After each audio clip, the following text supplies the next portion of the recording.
tomando esta cuarta etapa escolar, tendríamos que mirar algunas cosas que nosotros vamos recordando. De hecho, a lo largo de esta semana, bueno, entre ayer y hoy, me han estado llamando y me han escrito y me han contado cómo el Señor ha venido sacando a la luz cosas bonitas de las que uno tal vez no se acordaba. Por ejemplo, una persona me decía hoy que tuvo un sueño y en el sueño estaba la mamá y estaban los hermanos y habían algunas actitudes que ella encontraba y que ella descubría que ella tenía ahora que ya es en su edad madura, adulta, y se daba cuenta que efectivamente estaba repitiendo algunos patrones que ella veía de su mamá. Entonces miren cómo efectivamente el Espíritu Santo va sacando a la luz por medio de esos dones y carismas que Él mismo nos va regalando, con los que Él mismo se va valiendo para que podamos disfrutar de las bendiciones que Dios tiene para nosotros. Entonces, esta etapa va a ser de los 6 años a los 12 años. A los 6 años y a los 12 años podríamos decir que es la etapa más bonita, ¿no? La etapa del juego, la etapa de los amiguitos en el colegio, la etapa de la competencia también, porque realmente en este mundo, en este momento, se está viviendo mucho el tema de la competencia, ¿sí? O sea, tú tienes que salir adelante y no importa cómo sea, y tienes que estudiar y estudiar y hacer y perfeccionarte en una cosa y en otra, organizar todas las áreas. Bueno, bendito sea el Señor si se puede. Pero en algunos casos no nos tocó, no pudimos y sin embargo el Señor ha permitido que sigamos progresando y vayamos hacia adelante. Todavía podemos, inclusive yo les diría, vamos a recordar y hasta en algún caso, yo creo que los que somos mayorcitos podemos recordar la tiza, el olor de la tiza, la tierrita que eso genera. Todavía a estas alturas de la vida podemos recordar eso. Podemos recordar también a los profesores, alguno que otro profesor que haya sido muy querido, que nos haya regalado su formación de una manera sabia también. Pero también podemos recordar los momentos en los que se generó miedo.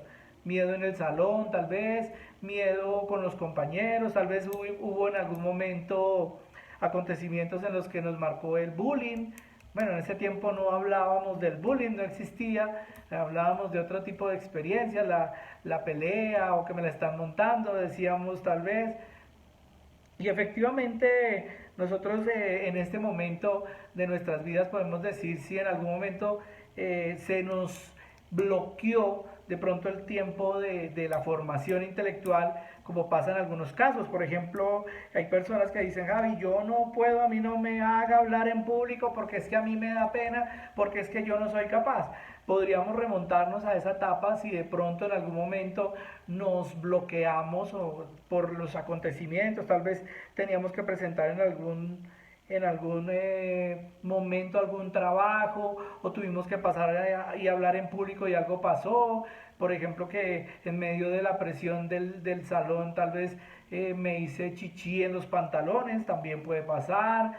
O en algún caso que estuve enfermito y tuve vómito y todo eso fue marcándonos de alguna manera sin querer en esa relación con nuestro entorno, sobre todo, porque esta relación, este tiempo es clave para la relación con nuestro entorno, para crear vínculos afectivos de amistad sanos, ¿cierto? Entonces, esa parte me parece que es importante. Empezamos también a descubrir una nueva manera de dar amor en esa etapa. Nosotros estamos acostumbrados a darle amor a nuestros padres y a nuestra familia, hermanos, nuestra familia, pero aquí ya empezamos a entender lo que es el valor de una buena amistad, lo que es el valor de un buen compañero de estudio, lo que es el valor de un buen profesor. En este momento podemos entonces entender que si en algún momento tuvimos alguna acontecimiento que nos haya marcado doloroso, pues sencillamente se pudo haber quedado ahí en nuestro recuerdo y puede ser lo que está generando hoy esa timidez o ese miedo a hablar en público. Entonces, hay una cosa, en esta etapa nos enfocamos también se vuelve más importante el colegio que inclusive la casa, porque empezamos a pasar más tiempo en el colegio. Claro, también uno puede ponerse a pensar en aquellas personitas que tal vez no pudieron estudiar o los papitos en determinada etapa, como decían en ese tiempo, ustedes solamente primaria y el resto a trabajar en el campo, a trabajar pues en lo que toca hacer en la casa, las labores domésticas. Usted tiene otros hermanos que son menores, entonces usted tiene que, o usted por ser el hombre, o usted por ser la mujer, tiene que encargarse de la crianza de sus hermanos o de proveer el dinero para la casa porque los papás tenían que dedicarse a otras actividades. Todo eso de alguna manera nos pudo haber generado conflictos interiores que, aunque no creamos, sí efectivamente nos bloquearon y no nos dejan despegar. Por ejemplo, si tú te bloqueaste con determinada materia en el colegio, es posible que tú estés diciendo yo soy bruto para tal materia o bruto para tal cosa. No, hermano, resulta que no. Dios nos dio las mismas cualidades intelectuales con determinados carismas para una cosa más que para otra, obviamente, pero Dios nos dio unas cualidades y esas cualidades tal vez fueron las que no descubrimos en esa etapa hermosa de los 6 a los 12 años. Tal vez nos dedicamos a trabajar, como les cuento, tal vez se tocó en el campo, pero el Señor tiene planes y el Señor, aunque hayan pasado muchos años, el Señor tiene planes de bendición y es lo que tenemos que empezar a descubrir. Vamos a leer en ese momento entonces también las citas bíblicas. Vamos a leer Nehemías 4, 1, 3. Porque esos acontecimientos que nos marcan, Nehemías 4, 1, 3, esos acontecimientos que nos han marcado durante esa etapa de la niñez, puede hacer que nosotros nos sintamos pequeños, que no valemos. Pero Dios nos dice otra cosa, que dice Nehemías 4, 1, 3. Mientras tanto, saludamos aquí a Cecilia Velilla, que está conectada, a Jorgito Cadena, como siempre, ahí conectado, a Nati Varela, Dios te bendiga, a Norma Constanza Bravo, Normita, Dios te bendiga, con la empresa Chirrus, Dios los bendiga también. Javier Bernal, Dios te bendiga con tu empresa también, no me acuerdo ahorita el nombre, pero yo te tengo ahí en mis oraciones. Por Rosaide Herrera también, Dios los bendiga. ¿Qué dice Nehemías 4, 1, 3, por favor? Cuando Sanballat se enteró de que estábamos reedificando la muralla, se enfureció y se enojó mucho.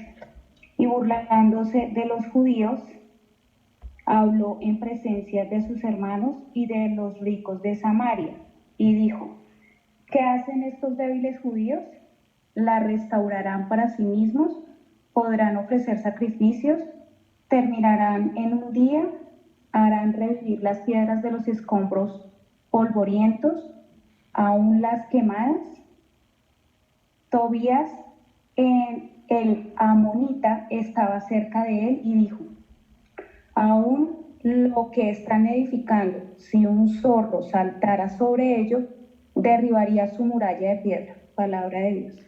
Te alabamos, Señor. Gracias, Paulita. Miren qué cosa tan bonita, porque aquí nos muestra cómo este pueblo subestimaba a los israelitas y decían, pero ¿qué? ¿Van a volver a construir todo? ¿Van a volver a hacerlo? No, eso les va a quedar mal, eso se les va a tumbar, eso no va a servir para nada. Pues hermanos, a nosotros nos pudo haber pasado eso en la niñez. Ahora, también hay una influencia... También hay una influencia fuertísima con respecto a nuestros maestros. Ellos tenían ese poder grande de hacernos sentir competentes o hacernos sentir incapaces. ¿Sí? Esa es una realidad. Ellos tenían ese poder de hacernos sentir capaces o incapaces. Si en algún momento, yo recuerdo en tercero de primaria, mi familia me cambió de colegio, me metieron a otro colegio y yo llegué allá y tuve una profesora súper querida que lo que me hizo fue subir la autoestima y yo ese colegio fue increíble como me fue.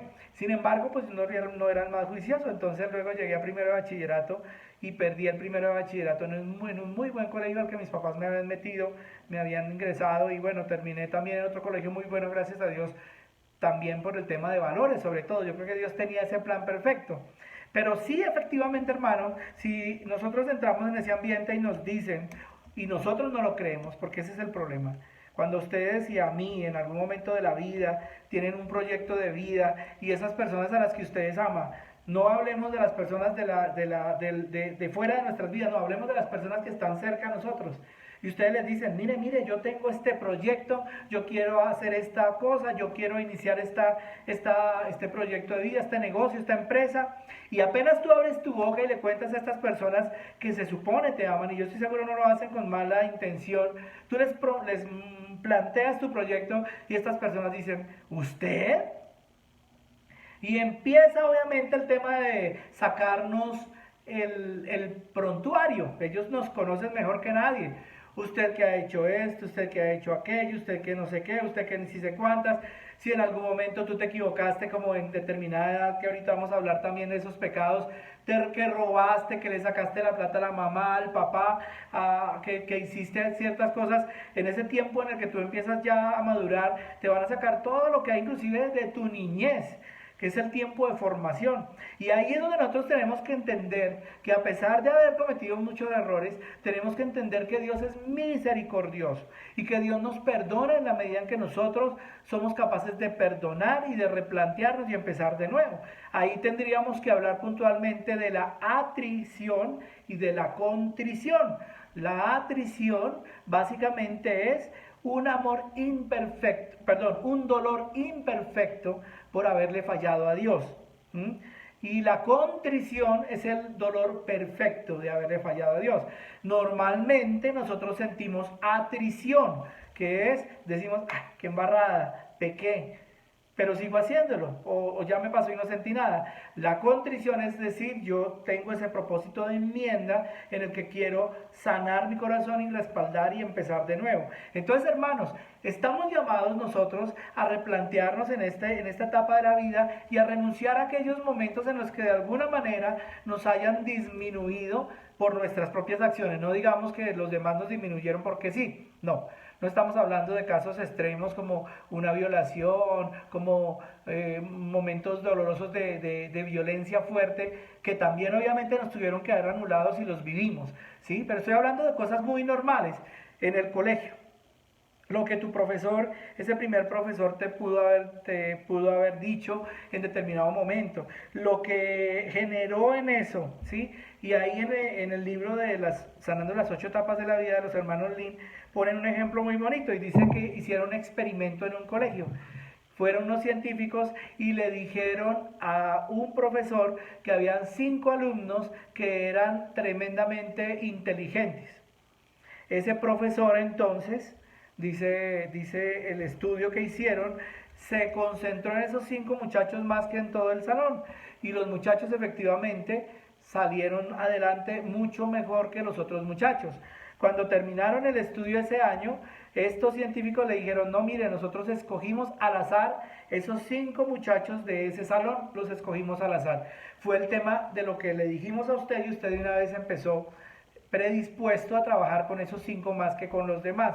¿Sí? Obviamente va muy de la mano el tema de la imagen que nuestros profesores tengan hacia nosotros también, que se vende también de acuerdo a nuestras cualidades en ese momento puntual. Entonces nosotros tenemos que aprender y sobre todo ahora ya a veces a nosotros ya nos pasó que no aprendimos a moldear esas situaciones dolorosas o esas acciones que pudieron ocurrir de parte de nuestros maestros o de parte de nuestros compañeros, porque también nuestros compañeros pudieron en algún momento causarnos daño, ¿cierto?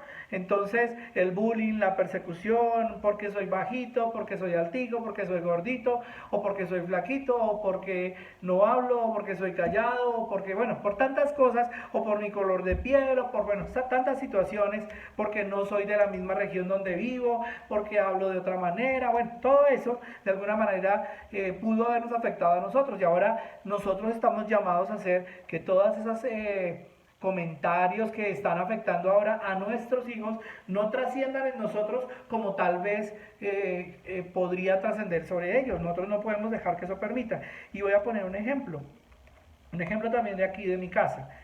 El año pasado Angelito cumplió 11 añitos y entonces empezaron las niñas ya en primero de bachillerato como a querer buscar a los niños para tener novios y pues Angelito sigue jugando con sus carros todavía, gracias a Dios, y ahorita está en séptimo y él sigue con sus carros jugando con sus legos y con sus figuras y le gusta dibujar y todas estas cosas. Entonces las niñas dijeron una cosa en el salón. El niño que no tenga novia es gay. Esa fue la presión que empezó a oprimir a los niños del salón. Obviamente habían otros niños que ya, hay otros niños que ya iban a mil y ya tenían, ya habían tenido 2 y 3 novias, y uno dice cómo quedarán esos corazones y empiezan desde los 12 años a tener relaciones afectivas. Yo me imagino cuando tengan 20 años no creen en el amor, no creen en el matrimonio, no creen en nada, porque pues empezaron muy temprano eso.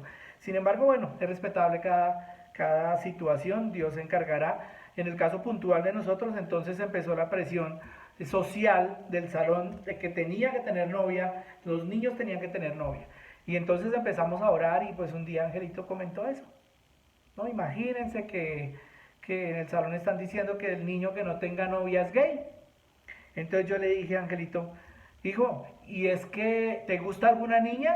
Y él me dice, no, pa, todas son feas. Entonces yo le dije, pues si es que no te gusta ninguna, ¿por qué tienes que pensar que tú eres gay? No, no es cierto, esa es una relación, una presión que te están ejerciendo en el salón determinada situación, y eso va a pasar durante todo el tiempo, por ejemplo eso. Pero también están también las situaciones de presión que se empiezan a generar desde el uso del internet, el uso de los equipos celulares y de los computadores. Nosotros no creemos, pero sí van generando dependencia. Ahorita en estos días que hemos tenido que utilizar el computador con los niños en sus clases virtuales, pues yo les digo, bueno, listo, salen del computador, tienen su descanso de 11 pues, y ellos ya quieren decir, seguir en el computador o irse a prender el televisor. Y yo les dije, no, el descanso del colegio, no podemos salir de una pantalla de computadora ahora a una pantalla del televisor, a una pantalla del celular, no señores. Se ponen a jugar con los juguetes que tienen, se ponen a dibujar, se ponen a hacer otras actividades distintas a esas. Porque si nosotros nos ponemos a ver, eso va generando codependencia. Y entonces, en la medida en que ellos se van esclavizando, pues primero nosotros vamos a tener que dar cuenta de eso a Dios.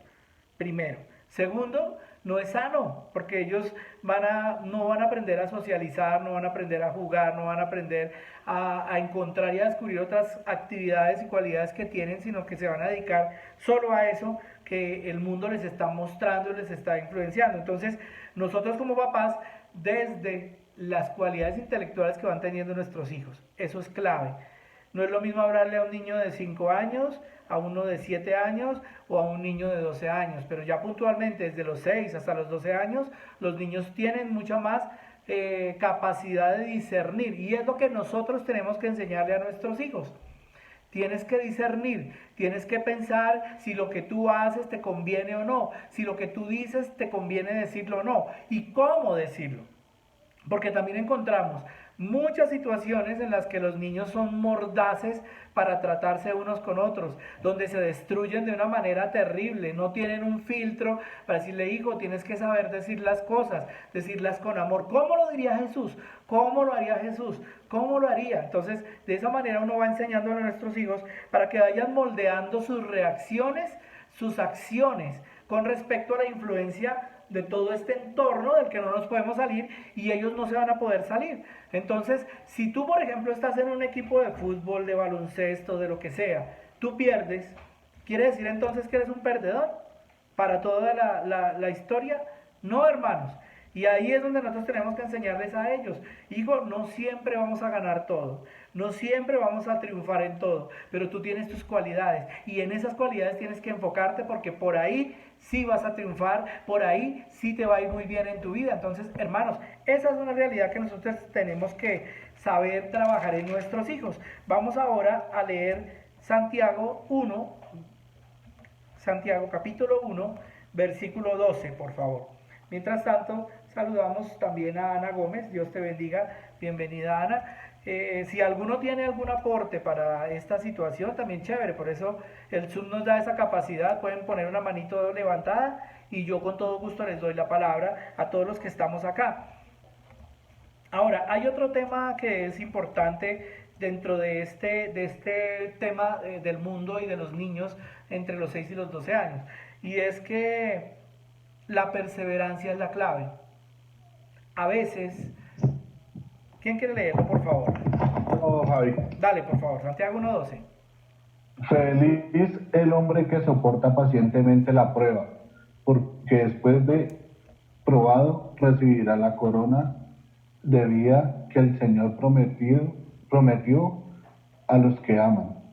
Palabra de Dios. Te alabamos, Señor. Muchas gracias, hermano. Miren, eso es cierto, es la perseverancia. Enseñarle a nuestros hijos la perseverancia. Ellos dicen, por ejemplo, yo quiero tocar un instrumento. Y entonces tú con ese esfuerzo tal vez compras el instrumento para que tu hijo empiece a formarse con ese instrumento y resulta que el niño tú le pagaste el primer mes y resulta que no lo hizo y dijo no, no quiero y en la segunda clase el chico salió corriendo y abortó. Y resulta que ahora nosotros nos ponemos a pensar en este momento, Santiago 1:12, Elizabeth. Entonces ahora resulta que uno dice, bueno, ¿y qué pasó ¿y qué pasó con la guitarra? ¿Y qué pasó con el instrumento? ¿Y qué pasó con la música? ¿Y qué pasó con el dibujo? ¿Y qué pasó con las danzas? ¿Y qué pasó con el gimnasio? Porque resulta que crecimos y nos quedó eso, hermanos. Entonces decimos, voy a ir al gimnasio a hacer ejercicio, voy a bajar de peso, voy a hacer tal cosa, pero no fueron creadas esos hábitos de perseverancia, de constancia en nosotros desde niño. Entonces, ¿qué es más fácil?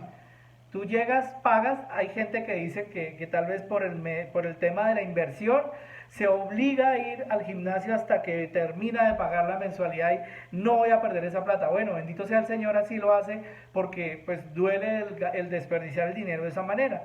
Pero eso viene desde aquí, hermanos, desde este momento. Crear en ellos hábitos de perseverancia, de constancia. No es que hoy voy a hacer una cosa y mañana no. Yo conozco muchos casos en los que los hijos, digamos que de alguna manera se estropearon porque no pudieron terminar nada. Deprimidos en determinadas edades ya adultas diciendo yo no hice nada con mi vida. Y se pone uno a indagar y a descubrir que nos encontramos con que resulta que estos papitos de estas personitas les dieron todo a manos llenas, no los dejaron esforzarse para nada, todo lo que querían se los daban y al final entonces si no lo querían también lo podían votar y todo. Conozco un caso por ejemplo de una personita, de un niño que lo que le generaba al niño alegría era destapar regalos, no era jugar con los juguetes, sino destapar regalos. Entonces el niño cogía, destapaba el regalo y tiraba el juguete y seguía esperando que le llegaran más regalos, ya no jugaba con eso. Entonces miren cómo vamos creando hábitos que no son sanos, el acumular cosas y el no tenerlas y el no valorar las cosas también. Eso también viene desde esta etapa. Y más aún si nos ven, yo me acuerdo una vez orando en una casa, hace ya años, estábamos orando en esta casa y yo en la oración veía tenis. Y yo pero ¿qué veo yo? Pues ¿cómo así que tenis? Y yo le digo a la señora con la que orábamos, mira, yo estoy viendo en la oración tenis, no sé qué significa. Y la señora me dice, no, es que mi esposo tiene guardados los tenis, o sea, no los volvió a usar y los va guardando y los va acumulando y los va acumulando. Colecciona tenis, pues. Y resulta que nos encontramos con que el hijo de él, de esta persona, también estaba acumulando esos tenis y otras cosas. No es sano, hermanos, eso. Una cosa es que tú tengas una colección que bueno, es respetable, sin embargo tampoco es como algo muy sano el hacerlo, sin embargo pues es respetable. Pero otra cosa ya es que tú te apegues a las cosas y no puedas sacarlas porque sencillamente en algún momento, como algunos decimos, yo no saco esta camisa porque el día que adelgace me la vuelvo a poner cuando se vuelva a poner de moda. Eso es carreta, hermano, eso no va a pasar o vas a tener dinero porque Dios te va a proveer para comprar una camisa para esa etapa y ese tiempo. Entonces, eso hay que cambiarlo. Hermanos, entonces esta es clave la perseverancia. Enseñarles a nuestros hijos a perseverar. Que le quedó mal el dibujo, venga yo se lo hago, hijo. No, hijo, ven, volvámoslo a hacer, tú lo puedes hacer bien. Esa es la clave. Vamos a leer ahora Efesios 6:18. ¿Me repites, Javi? Qué pena. Efesios 6:18. Efesios 6:18. Porque resulta que vamos a pedirle al Señor eso. Yo creo que a nosotros nos pasó que por el camino dejamos una que otra cosa tirada. Una que otra cosa se vuelve quedando por el camino y no la terminamos. ¿Por qué sería? Pues es tiempo de decirle al Señor, Señor, dame la gracia de retomar. ¿Quién quiere leerlo, por favor? Eleven constantemente toda clase de oraciones y súplicas animados por el Espíritu. Dedíquese con perseverancia incansable a interceder por todos los hermanos. Palabra de Dios. Te alabamos, Señor. ¿Ya? La perseverancia, de nuevo, la perseverancia. Perseverancia en la oración, enseñar a nuestros hijos eso. Pero si nuestros hijos nos ven a nosotros rezando 5 minutos y luego ya se nos olvidó, o una vez con ese esfuerzo empezando y luego volviendo a desistir y volviendo a botar la toalla y luego al rato vuelvo y me acuerdo porque se presentaron problemas y vuelvo, lloro y luego otra vez vuelvo y boto la toalla, pues hermanos, es lo mismo. Nuestros hijos están viendo y van a repetir esos hábitos. No, es hora de que tú también le pidas al Señor, Señor, sáname y dame la gracia para poder terminar todo lo que comience. Dame la gracia de poder hacer las cosas bien como solo tú lo sabes hacer. Eso es lo que tenemos que pedirle al Señor. ¿Qué dice segunda de Tesalonicenses 3:13? Segunda de Tesalonicenses 3:13. A ver quién me la lee, por favor. Lo que sí tenemos que hacer es descubrir cuáles son nuestros dones y nuestros carismas, ¿sí? Si tú definitivamente no puedes con el canto, pues hay que ser consciente, hermanos, ¿sí? Uno puede querer muchas cosas, pero si Dios no te regaló ese carisma, ese don del canto, pues no insistas, ¿sí?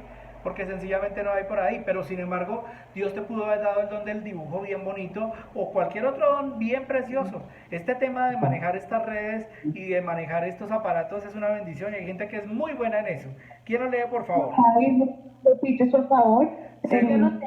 Dale, por favor, segunda de Que Tesalonicenses los 3:3. haga firmes en sus corazones, santos y sin culpa delante de Dios nuestro Padre, cuando regrese nuestro Señor Jesús con todos los suyos. Así sea. Palabra de Dios. Te alabamos, Señor. Esa versión de pronto no dice lo que yo quería que dijera y es, no os canséis de hacer el bien. No nos podemos cansar de hacer el bien.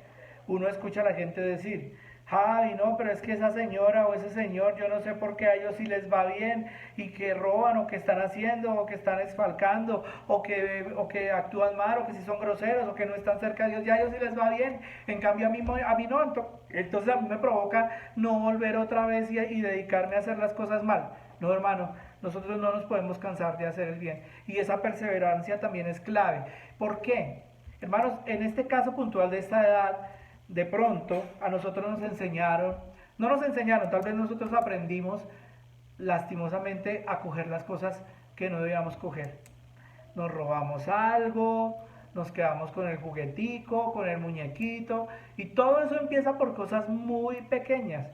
Y uno dice, ay, pero es que eso fue cuando era niño. Sí, cuando eras niño, y tenemos una cadena que nos ató a la ruina porque robábamos. Y es que empezamos con un dulce y terminamos comiéndonos un helado bocato. A mí me pasó, lo confieso, ¿sí? Terminé comiendo helado bocato todos los días en el colegio y eran los más costosos a costas de mis papás. Dios, eso fue terrible, ahí estamos reparando eso, de alguna manera el Señor se encargará de hacerlo. Entonces, nosotros no podemos cansarnos de hacer el bien y enseñarle ahora a nuestros hijos a hacer el bien. Si nosotros vimos que esas personas cuando estábamos niños se portaron mal, hicieron cosas feas, se aprovecharon o fueron violentas y ahora les va bien, esas personas tendrán su cuenta con Dios. Allá ellos con Dios. Nosotros lo que tenemos que hacer es perseverar y hacer las cosas muy bien. Ahora, no todos somos iguales. Hay personas que son más intuitivas y hay otras personas que son más sensitivas. Entonces, por ejemplo, la persona intuitiva sabe qué es lo que tiene que hacer, entonces va y si tiene que escribir en un tablero, escribe en el tablero y borra y vuelve y sigue escribiendo para hacer su trabajo. La persona sensitiva se concentra también en lo que tiene que hacer, pero a la hora de borrar el tablero tiene que quedar bien borrado el tablero porque es algo puntual e importante para este tipo de personas. Eso es clave. Hay personas que se preocupan más por su entorno que otras personas que no, es su naturaleza. Sin embargo, el Señor sí nos llama a fijarnos siempre más en los demás, en lo que necesitan los demás. Hay personas que más lo hacen y a veces nos pasamos al otro lado, porque en el tiempo de nuestra niñez tal vez nos dieron esas responsabilidades. Ese papá o esa mamá que en algún momento dijeron, dijeron, esa mamá y esa mamá y ese papá que dijeron en algún momento, si yo me muero, usted queda a cargo, usted es el varón de la casa, usted es la señora de la casa si yo me muero, usted va a ser la mamá de sus hermanos si yo me muero, pues eso queda acá, hermanos. Y no crean, va pasando el tiempo y resulta que tú terminas ayudando, que no está mal ayudar, pero en algunos casos ya te pasas al otro lado y empiezas a cargar. Y empiezas a echarte la carga de las responsabilidades del niño de 40 años que está en la casa todavía porque no pudo salir adelante, porque tal vez fue malcriado y pudo o quiso hacer lo dejaron hacer lo que quisiera y ahora no sale de la casa y ahora tus padres te están diciendo cuide al niño antes de morir. No, hermanos, eso está mal. Y si nosotros tenemos en este caso puntual un hijo que está pasando por ese tema de que se volvió vago, de que no quiso hacer nada, o de que quiere hacernos creer que no puede, y nosotros nos quedamos pensando en eso, y estamos dentro de ese círculo vicioso y somos los papás, nunca, hermanos, podemos decirle a aquellos otros hermanos, saque adelante a su hermano. No. Obviamente son hermanos, obviamente son sangre y tienen experiencia de amor porque pues son sangre. Pero eso no quiere decir que ese hijo, que esa hija tenga que cargar el resto de su vida con ese hermano que no, a menos que tenga una condición distinta. Pero si es un tema de vagabundería, si es un tema de desorden, hermanos, no estamos llamados a eso y tenemos que romper con esos hábitos que no son sanos y nos dejaron, porque hoy día entonces lo que nos dijeron esa niñez, un niño de 12 años cocinando, una niña de 12 años cocinando y arreglando en la casa, una cosa es ayudar y otra cosa es cargar, y entonces ahora pasan los 20, 30, 40 años y tú estás haciendo lo mismo. No. Esos esquemas se tienen que romper, esos esquemas no son sanos y vienen desde esa etapa. Nosotros no podemos dejar entonces que nuestros padres nos hayan influenciado de esa manera, con todo el amor y con todo el respeto, estaban equivocados nuestros papás y nosotros no podemos repetir eso. Vamos a leer ahora la imagen que tenemos nosotros de Dios. Vamos a leer Mateo 5:45. Como nuestros padres tal vez nos enseñaron una que otra cosa mal, como lo estoy compartiendo ahorita, sin querer, no estoy diciendo que ellos hayan sido malos, ¿no? Fue lo que a ellos también les enseñaron y lo repitieron. Nosotros también entonces empezamos a crear imágenes falsas o imágenes tergiversadas de quién es Dios. Dios no es un padre, perdóname, Dios es el Padre. ¿Qué dice Mateo 5:45? Así ustedes serán hijos de su Padre que está en el cielo, pues Él hace que su sol salga sobre malos y buenos y manda la lluvia sobre justos e injustos. Palabra del Señor. Gloria a ti, Señor Jesús. Miren qué hermoso esto, porque es que dice que Dios es tan amoroso que el agua cae sobre los justos y los injustos, sobre los pecadores y los no pecadores. Dios nos mira a nosotros con misericordia hoy y quiere que también nosotros borremos esa imagen que tenemos tal vez de estos padres que se equivocaron sin quererlo en esta etapa de nuestra vida de los 6 años a los 12 años. Dios no es un padre, y lo repito, Dios es el Padre. Y como es el Padre, tenemos que entender claramente que Él nos ama y quiere darnos lo mejor. Pongamos en manos de Dios este instante, pidámosle al Señor se glorifique en nosotros, que se abran esas puertas de bendición hoy, que sea el Señor sanando nuestro corazón. Por allá en Mateo 20:17 dice que una madre que nos ama no nos abandona, mucho menos lo va a hacer Dios, que es nuestro Padre y nuestro Creador. Entonces, hermanos, nosotros tenemos que tener ese equilibrio de amor hacia nuestros padres, con respeto, pero también tenemos que reconocer que en algún momento tal vez hubo errores de crianza que con seguridad no fueron obligados, simplemente fueron acontecimientos que ellos vivieron en su niñez y los repitieron tal vez como nosotros lo repetimos, pero ahora que nosotros somos sabios, que el Señor nos está dando esta sabiduría, no podemos repetir esas mismas historias. Yo te invito ahora